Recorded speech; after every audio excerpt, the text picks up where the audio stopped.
Hello, everybody, and welcome back. Today is Wednesday, June 8th. We got to make it great. Today, I'm heading to the Aspen Center for Physics to attend a How Aspen Changed the World of Science lecture. Now, that is one of my favorite things of being up here near Aspen is you have this rich cultural international influence that really stimulates me intellectually, which is super important. Reminds me of when I was living in Manhattan, long time ago.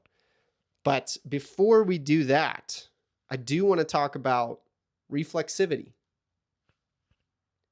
and how behavioral economics impacts technology, the technological progression, and how I'm thinking through this as it relates to the aerial economy. But I got a treat for you, because I'm not going to just sit here and talk. I'm going to use some visuals. And not just any visuals. Visuals in the way that only I know how to use. I picked up these glass cubes from a man on Facebook Marketplace, and I want to paint on them. And I figured, what better way to throw some acrylic on the glass than to use it as well as a learning tool as we get started in this journey.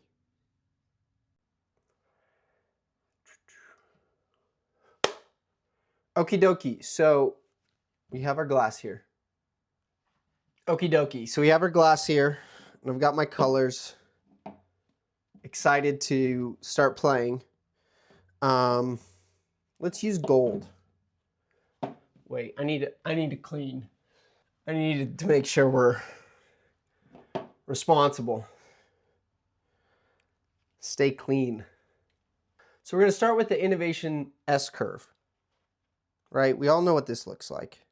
Starts from the bottom left, goes up to the top right. Can you see that? So down here, these would be our innovators.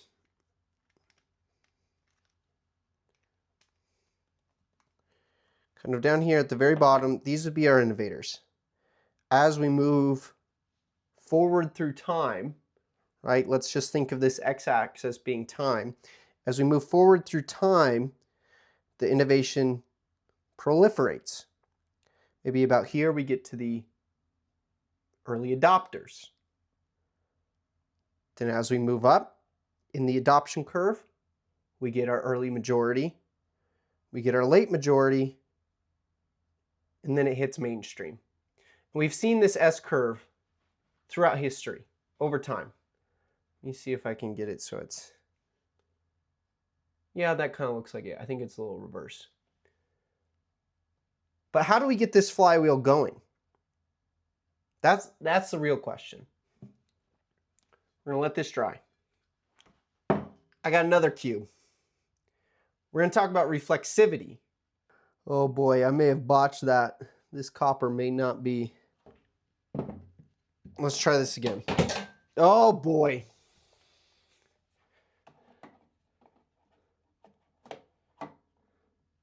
Let's try this again.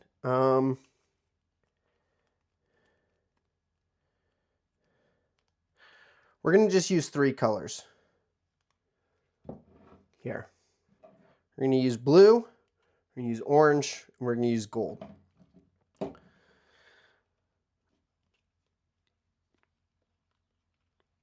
And really all we're trying to convey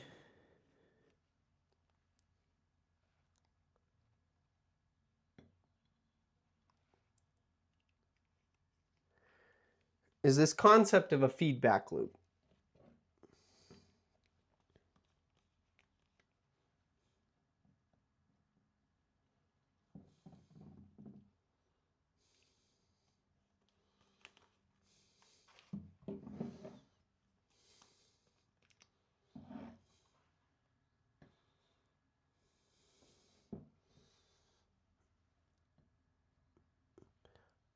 And I know this is very botched,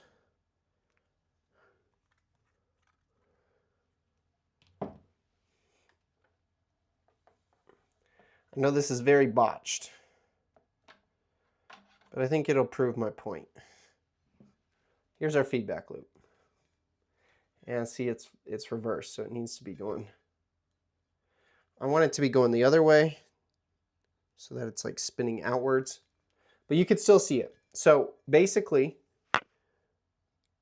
we have an idea. And the idea starts up here at the top blue, right? As the idea accelerates, more and more people buy into the idea. It generates capital. Okay, and we move to the gold. We move to the gold circle. Now the gold, they attract capital. The company, the idea, the entrepreneur can use this capital to gather more talent, bolster their business, continue to move in the path forward. From here, right, this continues to strengthen the idea. So as they get capital, they can attract more talent. This strengthens the idea, which then attracts more capital and more talent. And you can see how it's this nice feedback loop, right? I know it's kind of hard to see on the glass because the glass is see-through. But this is the simple premise of the feedback loop. And so how do these two coexist? That's the real question. So we have the feedback loop and we have the innovation S-curve. And within this innovation S-curve, there are hundreds of feedback loops for technology to move from something that's just an idea all the way up the scale to taking on kind of the mass media, mass culture, becoming just a way of life, right? So we can think of, in the process of this innovation S-curve, hundreds of these feedback loops building on top of each other. And that brings us to where we are today, with me wanting to build flying cars. We don't necessarily have the capital. The economic incentives are not aligned for the capital to start pouring in for these technologies and these innovations. But the beautiful thing about financial markets and about Wall Street and about this capitalistic system that we live in is we are seeing the start of us moving, right? From down here in the bottom with flying cars, with drones, supersonic flight, this whole aviation aerial economy that's ticking up. We can see we're moving along this line and slowly, slowly, slowly coming up. So what am I doing with this channel? I'm helping by churning this flywheel, by talking to you guys, sharing what I'm finding, being open about it in public. We're creating a flywheel, right? Because as I'm posting content, I'm getting attention. As I'm getting attention, we will attract capital. As we attract capital, we'll be able to spread our message further. We'll be able to tell more people. We'll be able to get people to join us on our journey. And we will continue this flywheel and continue to grow and evolve and spiral outwards rather than collapsing and spiraling in on ourselves. And so hopefully, by the time I'm done with this, we get flying cars to this point, to the very top, where we're through the innovator stage, we're through the early adopter stage, we're through the early majority stage, we start to hit the late majority, before flying cars just become ubiquitous in everyday life. So I hope this helps. If it doesn't, please let me know. Maybe I'll do more paint on canvas so it's a little bit clearer. But I do really like this look of acrylic on glass. And that's definitely staying in the video because that was hilarious. I really do like the acrylic on glass. But now that we got that part out of the way, I hope you guys learned something there. I will be sure to share some links in the show notes to give you guys some additional learning tools If you want to dive in and learn more, I think, I hope I explained that in a very simple and easy to understand manner. But it's time to go to Aspen.